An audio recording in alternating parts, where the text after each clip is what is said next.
we've had some pretty grueling meetings getting through the roster, which is a good problem to have. As a team, it's a tough problem to have for the players.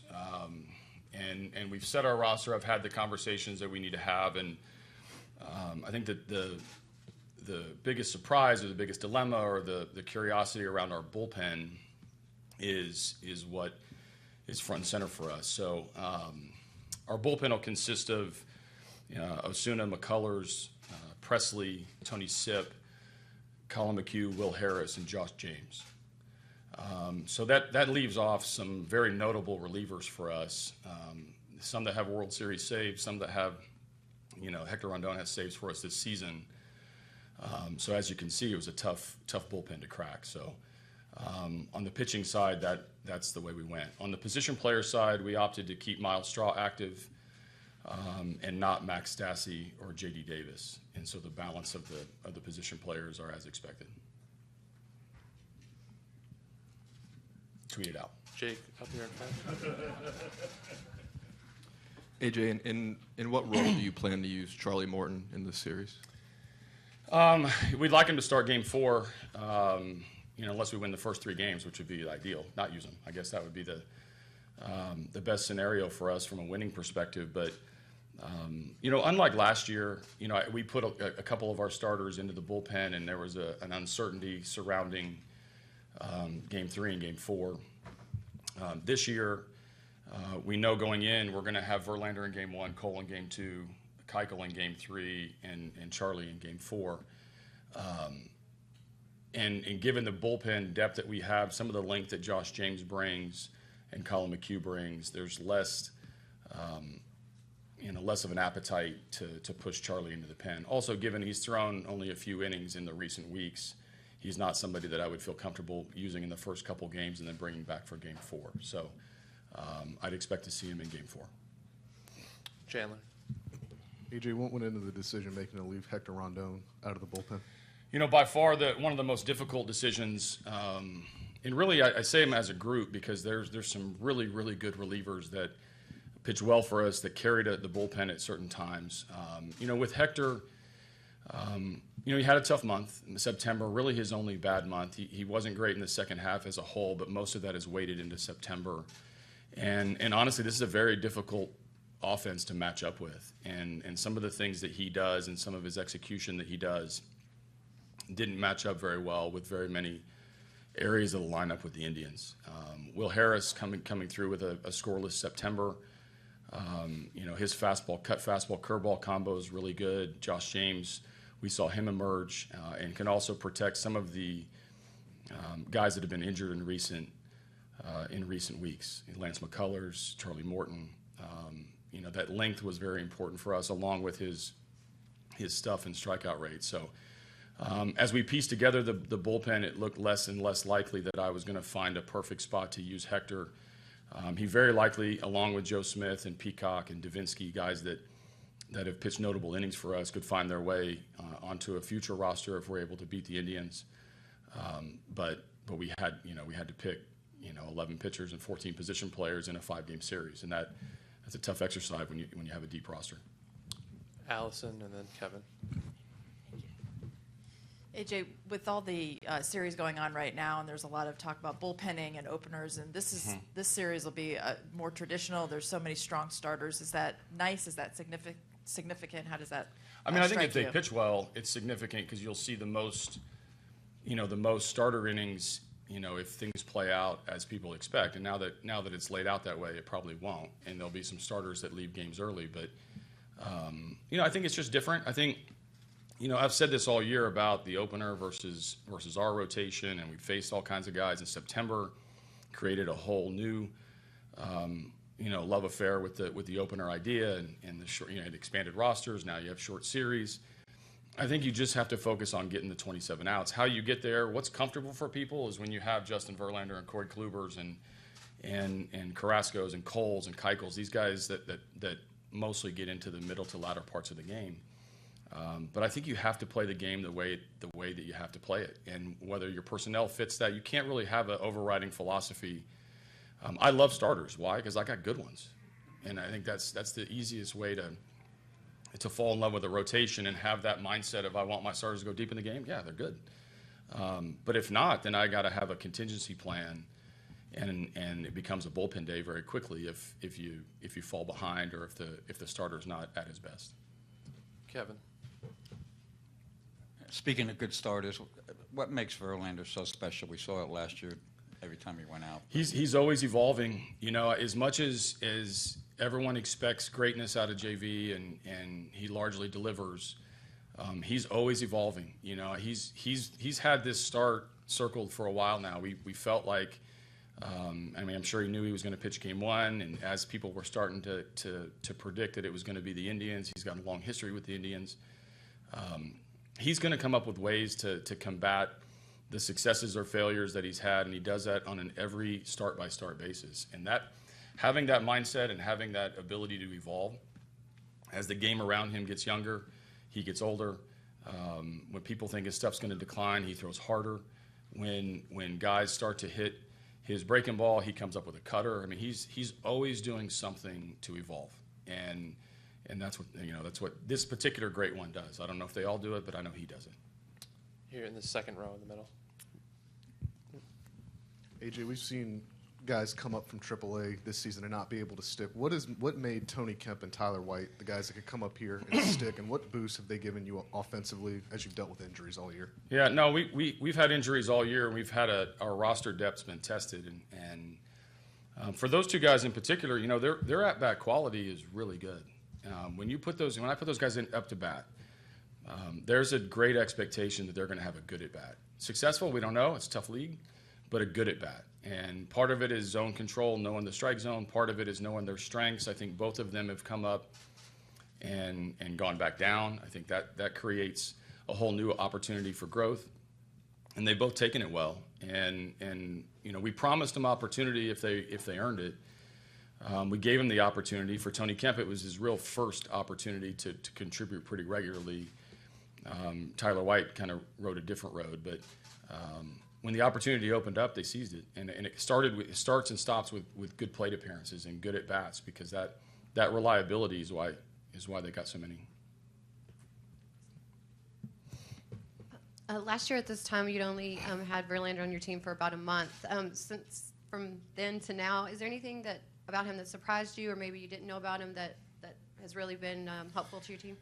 Well, I didn't know him at all when he got here, and then you know, the honeymoon period was pretty good, and so I think that it's easy to love those experiences, and I think his hunger for greatness was pretty well known going into his Astro tenure. I think it's become a staple for what he's all about. I mean, he's opinionated, he's thorough, he researches, he does a lot of things that make you realize on the back end why he's really good. And you know, he's got a passion for pitching and a passion for competing and a passion for statistics and analytics and any sort of edge that he can get to beat his opponent. I think that, and I'm not surprised by that. Maybe I didn't learn that about him, but I've gotten to witness it, you know, for a full year.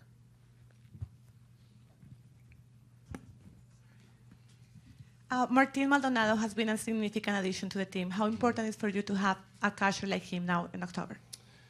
It means a lot. I mean, if you look at what the Indians do on the bases, you know, he could factor in very, very highly depending on what strategy the Indians try to take with their base running and base stealing.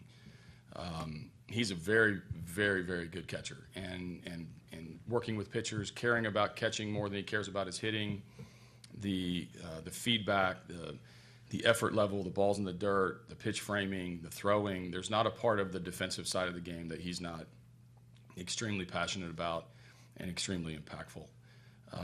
So we'll see. I mean, you know, if they want to test us on the bases and Martin's catching, they're going up against the best throwing catcher in baseball. And with the work from our pitchers and the way that he can shut down the running game, it's a huge dilemma for the other side. And if you look at two of the last three opponents that we could have, they like to put pressure on you. If they want to put pressure on the best, then we have a perfect counter to that.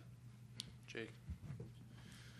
When you know, after Carrying 3 catchers last postseason, all 3 rounds. What went into your decision to carry 2 here and the extra runner? Well, Miles Straw is really fast. That factored in for one. The third catcher debate is huge, like insurance. You guys all got insurance, and you only ever want to use it unless you have to. And the third catcher, changes the way the game is run. It also changes the structure of your bench. So we feel like Straw can be a huge impact on the bases, or even if I put him in defensively, maybe he gets an at bat. But he is so fast, he forced a third catcher off the roster, and that gives us a lot of weapons. It allows me to utilize Jake Marisnick in a different way.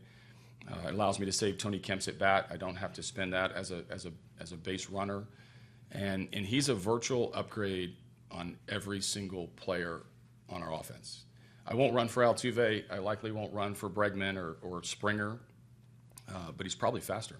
And that type of weapon in these type of games can pay huge.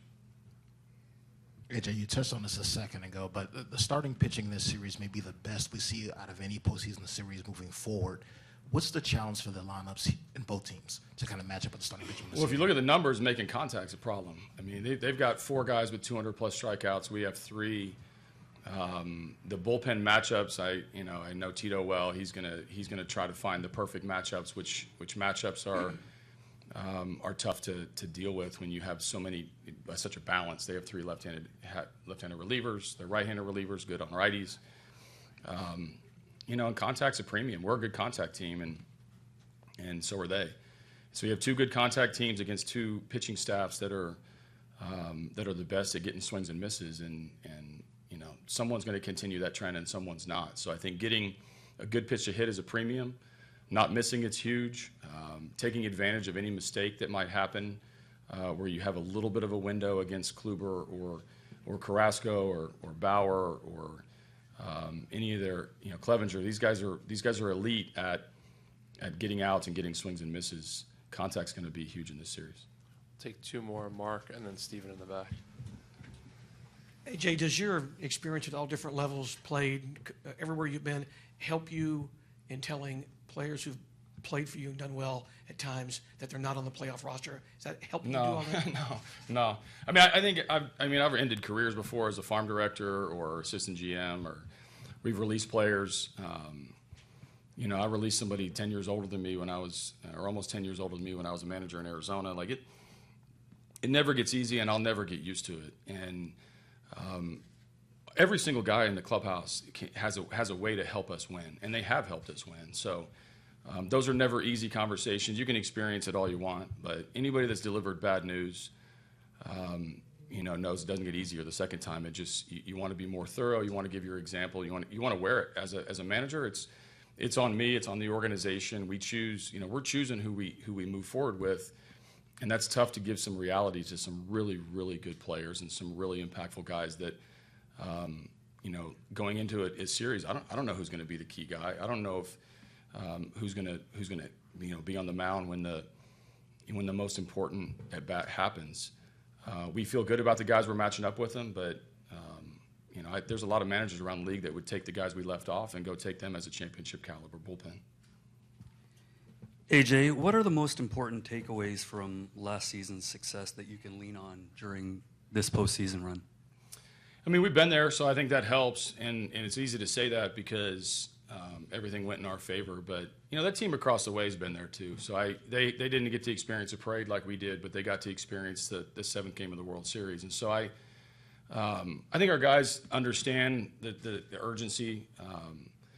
But I think all teams that are still standing understand the urgency. So we got some flashbacks. We'll have some cool videos. We'll be able to watch the successes that we had, but that'll only get you so far. You still got to go out and compete and get your hits and get your outs and field the ball and play clean baseball. But it's better to have that kind of reflection in the rearview mirror than to have bad memories, I guess. I'll take the win over the loss. Last year was pretty spectacular. How quickly these guys made me feel like I was accepted and made me comfortable right away. That's a tribute to them and this organization. But I mean, yeah, you can't replicate having a full season under your belt and going through the grind all year long with these guys. And, we're like family. So, I definitely feel a bit more comfortable and really excited about this postseason. I know you get up for every game. I asked Corey this question, if he gets more excited about a big-time matchup like you guys have tomorrow. Does it motivate you more extra to have going up against a guy like Corey? I don't know if motivation's the right word. I think you definitely get more excited. There's more energy. There's more emotion, nerves, all of it. You'd be lying if you said it's like any other start. You can get up for every single start. We only have 34 of them or so. So every one's exciting, but the postseason's just different. It just is. Christy. In a season where it's become kind of in vogue to do these openers and piece together games with bullpens, how much do you value being in a series where it's just ace with ace and like clear-cut starters instead of doing that kind of thing? It's important. I think you look at most of the teams in the playoffs, and they have some pretty clear-cut starters.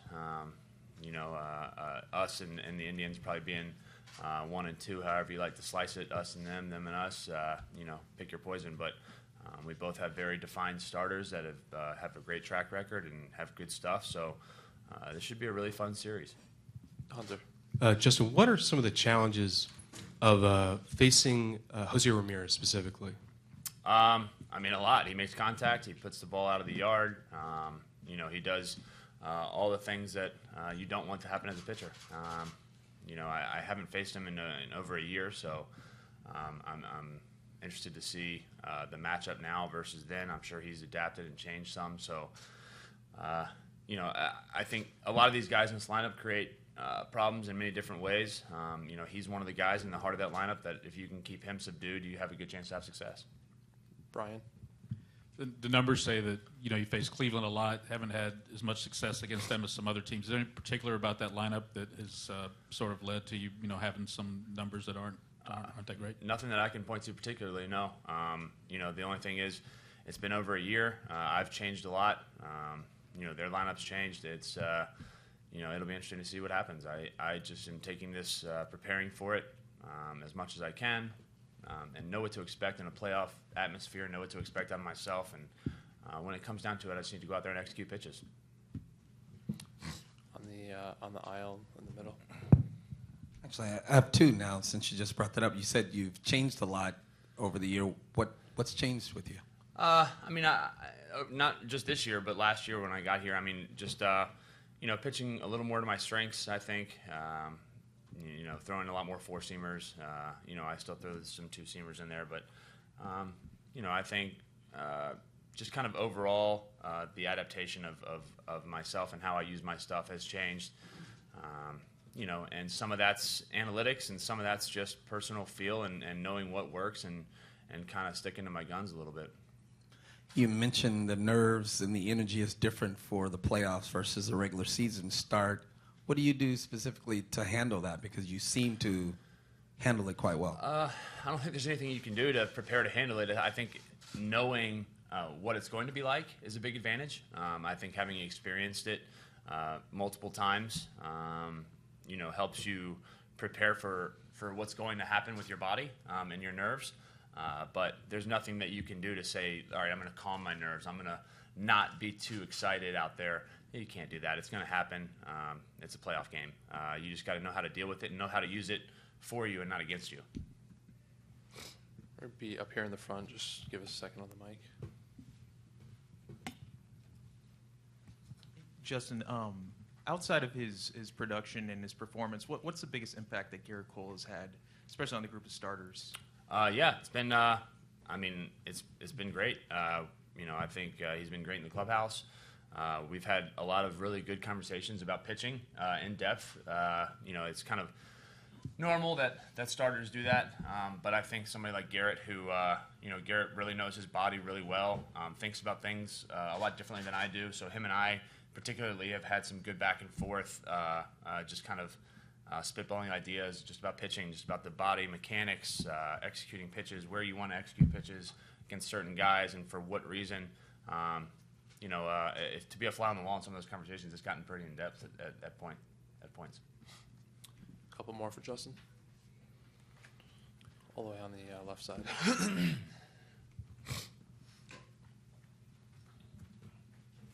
After having a complete year being here with this organization, how much do the players look up to you? Because you do have, a lot of years in the major leagues. But how have you adapted to being the leader in this clubhouse? I don't know. I think when I got here last year, I felt the respect that a lot of these guys had. But, I don't know, man. That's probably more of a question for those guys instead of me. Following the question that he just said, what's the difference in the atmosphere from last year when you were just like coming into the team, now that you have been throughout the whole year with them? To be honest, not a lot. I feel really good about this team. I feel the atmosphere in the clubhouse is fantastic. I can't say that a lot's changed. I think, besides me being like the new introduction to the clubhouse last year and the new addition to the team, besides that, honestly, like this team, and I've said it before, this team knows how to succeed when it needs to, knows how to do big things in big spots. So I expect nothing less out of these guys this year. Any last ones? Mark?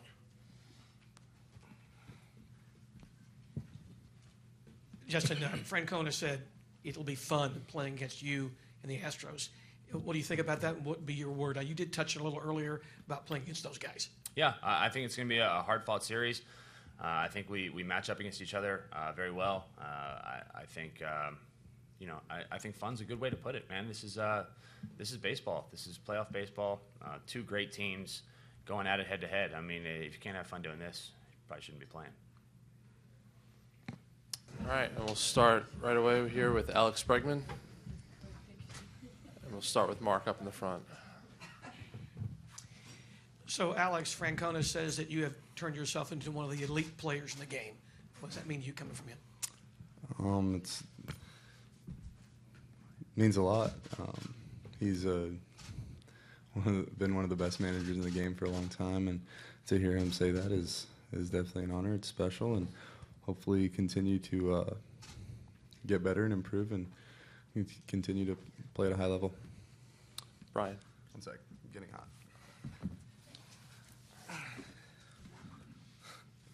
It's hot in here. Alex, having gone through the playoffs last year, what do you look forward to the most about October, and what do you think it is about October that a player like you kind of rises to the challenge?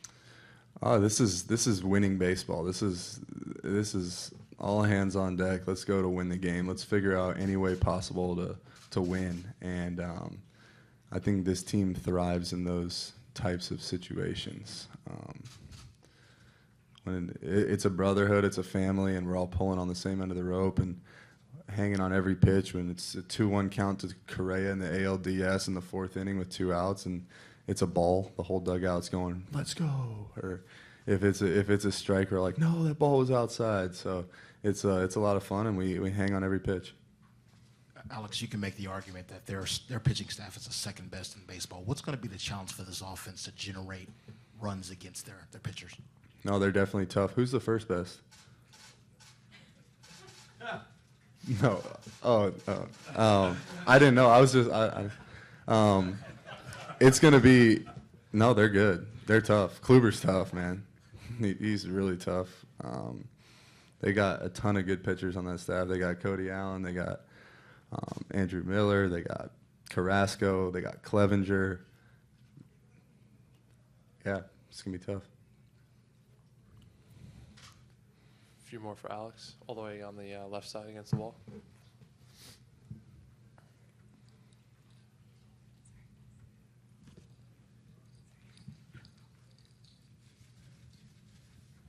You all experienced some injuries. You all experienced some injuries this year, but you were the mainstay. When the big three went down, how important was that to you, and how did that change your mindset, knowing that it was left up to you to be the leader on the team? Well, it was definitely tough on our team to lose 3 All-Stars. I mean, those guys are incredible baseball players, and we're super happy that they're back and healthy and ready to go for this postseason run. but there's so many other guys in that roster that if we do our job, we're going to win baseball games. Marwin Gonzalez, Yuli Gurriel. There's so many guys. Tyler White came up, had an incredible season. McCann, he comes back, we win games.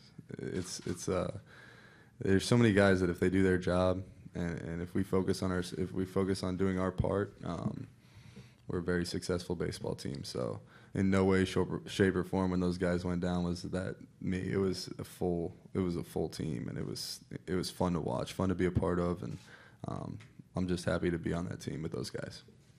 Kevin. From a competitive standpoint, and you talk about pulling on the rope, what's it like to play behind Verlander and see him do his thing? Playing behind Verlander in the regular season's a blast. I love playing behind him in the regular season. He's one of the elite pitchers in the game, and playing behind him in the postseason, everybody saw how that worked last year. He's the best pitcher in the game in the postseason, so I wouldn't want to face him. The back on the left. You guys entered postseason last year with a ton of confidence. Is it fair to say that you have more confidence even now after that run and how the season has played out? I'll say that we're a very confident team. I think that we can use the experience last year from the postseason, winning the World Series, to our advantage. But the one thing that us winning the World Series last year did is drive us to win another one. That's been the only thing on our mind since we won that World Series is to win another one. And this postseason doesn't start in the World Series. It's not a 7-game series against a National League team. We start against a very tough Indians team, so we better focus on the first pitch of Game 1. Brian. The season you had this year with the numbers you put up across the board, is this something that you had envisioned this early in your career you could accomplish, and is this just the kind of the start of Alex Bregman that we saw this year? Yeah, I did, but I think there's a ton of room to improve. I was mad that I didn't do that last year, to be honest with you. I kind of had a bad year, and then was definitely something I envisioned doing, and I think that there's so much room to improve on both sides of the ball, and I look forward to working at it. On the right side. To what degree do the new players that have been added to the roster bring a new sense of energy to a team that returns its core from last year? It brings hunger. I mean, you got a guy like Gerrit Cole who didn't win one last year. Osuna's hungry. Cole's hungry. We got some other guys on the roster as well. Presley. Those guys want to win really bad, and they know that they're very happy to be in the Houston Astros uniform because they feel like they have a very good chance at winning their first World Series. Up here in the front. You had mentioned something earlier about, clearly every team has talent. Your team has so many guys who come through in that moment, feel good, want to be in that moment. Do you think that's maybe what sets your clubhouse apart from so many others? Yeah, well, I think if you look back on last year's postseason, I think every single person on our roster contributed in a big way in a big situation. And if they didn't come through in that situation, we don't win the World Series. Maybe the biggest swing of the World Series was Marwin Gonzalez homer in Game 2. And then Brian McCann in Game 5 hitting a home run to pad the lead in the 8th inning to make it a 3-run lead. They come back and score 3. We don't even go to extra innings in Game 5 if he doesn't hit that homer. There were so many different plays. Yuli hitting the homer off Kershaw, Altuve hitting the 3-run homer off Maeda. If you look back across the playoffs last year, so many different people came up clutch, and so many people have taken that with them into this year and want to be in that situation. Mark. Alex, you've been the the captain/leader of the dugout celebrations. Anything special planned for the postseason? Yeah, wins. That's it. Just winning games. It's the postseason now. No special celebrations for the dugout? I don't know. There's gonna be a lot of celebrations, but the main thing is just winning the game. That's all we're focused on. We haven't planned anything like that.